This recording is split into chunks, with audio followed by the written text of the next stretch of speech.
Hey there, everyone. I'm Storm Teammate Meteorologist Ashley Baylor in the News 8 Now Stream Center. Sorry, that was taking me a second because I wanted our engineer to move the Waterbury camera so I could see what was going on there. We're kind of facing the wrong direction. So let's dive right in because we do have a severe thunderstorm warning that is still in effect for parts of Hartford and Tolland County. So let's get right to it. Let me zoom in where you can see this cell is barely moving, and I think that's going to start creating some flooding issues. But we do have heavy rain coming down around Windsor, Manchester, Vernon, Ellington, Tolland. This is moving northeast at all of 5 miles per hour. So that's why I say I do wonder if flooding is going to become a concern, especially for areas that have poor drainage or areas that flood when we tend to get heavy rain events. So in addition to heavy rain, we are seeing some frequent lightning pop up, and there could be some gusty winds as well. So if you live in, say, Willington, Stafford, if this holds together, it's going to be heading in your direction. Now, this storm, this one's also worth watching. This is what we would consider a strong storm. It does not have a severe thunderstorm label on it, but it is very strong because it is also producing heavy rain. It is also producing frequent lightning, and unfortunately, this one is barely moving. Now, according to the National Weather Service, technically, this is moving east at 20 miles per hour, but what I think is going on is the storm is actually back building. So it means it keeps redeveloping almost to the point that it looks like it's almost going backwards. So I'm going to put things back into motion for you. And as you can see, that cell over Waterbury, well, technically Middlebury, really just doesn't move very much. So I do think flooding could potentially be a concern there. And especially along the stretch of I-84 from Waterbury down through Southbury. Unfortunately, we don't have any cameras there to see what's going on the roads, but I suspect it's less than stellar. And you can see the skies are pretty dark here in Hartford, where temperatures are right around 90 degrees. And again, I was having engineering kind of swing this camera so we could at least see what was going on in Waterbury. You can see that rain shaft right there, and temperatures as a result have dropped to about 72 degrees. So that's rain cooled air right there. 79 at Windsor Localized is also rain cooled air.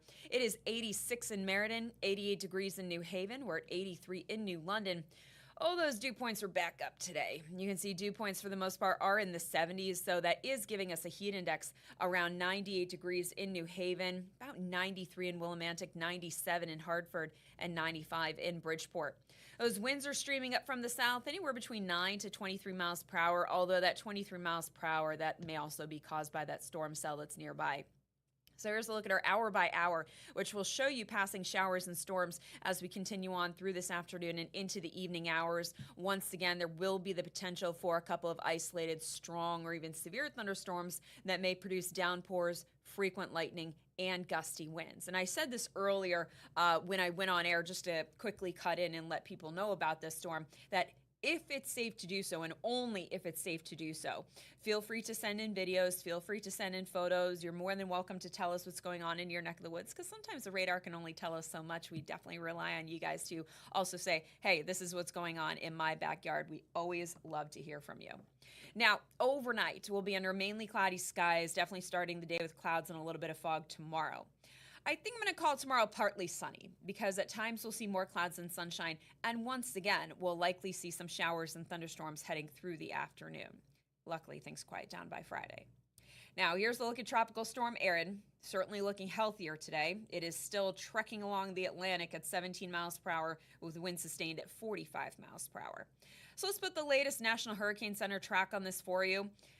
Erin could become a hurricane by the time we get to Friday. The timing of that has kind of been pushed out a little bit. The original thought was it could become a hurricane by today. It doesn't look like that's going to happen. So hurricane status pushed off to the end of the week. By the time we get to the weekend, it could potentially strengthen into a major Category 3 hurricane. That may be closer to Sunday as it pivots away from the Leeward Islands and luckily pivots away from Puerto Rico, the Dominican Republic, and hopefully the Bahamas as well. This is really not the point where we let our guard down. The hope is that this storm is essentially going to pivot around this big Bermuda high that's sitting out in the Atlantic. So here's the thing. Hurricanes, they want to take the path of least resistance. It doesn't want to run into these highs. So the hope is it'll go right between the U.S. and between the Bermuda High. But you know what's stuck there? The tiny island of Bermuda is potentially stuck there. So they're definitely going to be on high alert. So tonight, drying out. It'll stay mostly cloudy as temperatures drop into the lower 70s. Tomorrow, partial sunshine, a few thunder showers, especially going into the afternoon with highs, for the most part, in the upper 80s. Now, the humidity comes down on Friday. Temperatures will be in the mid 80s there. So we're looking good as we close out the week.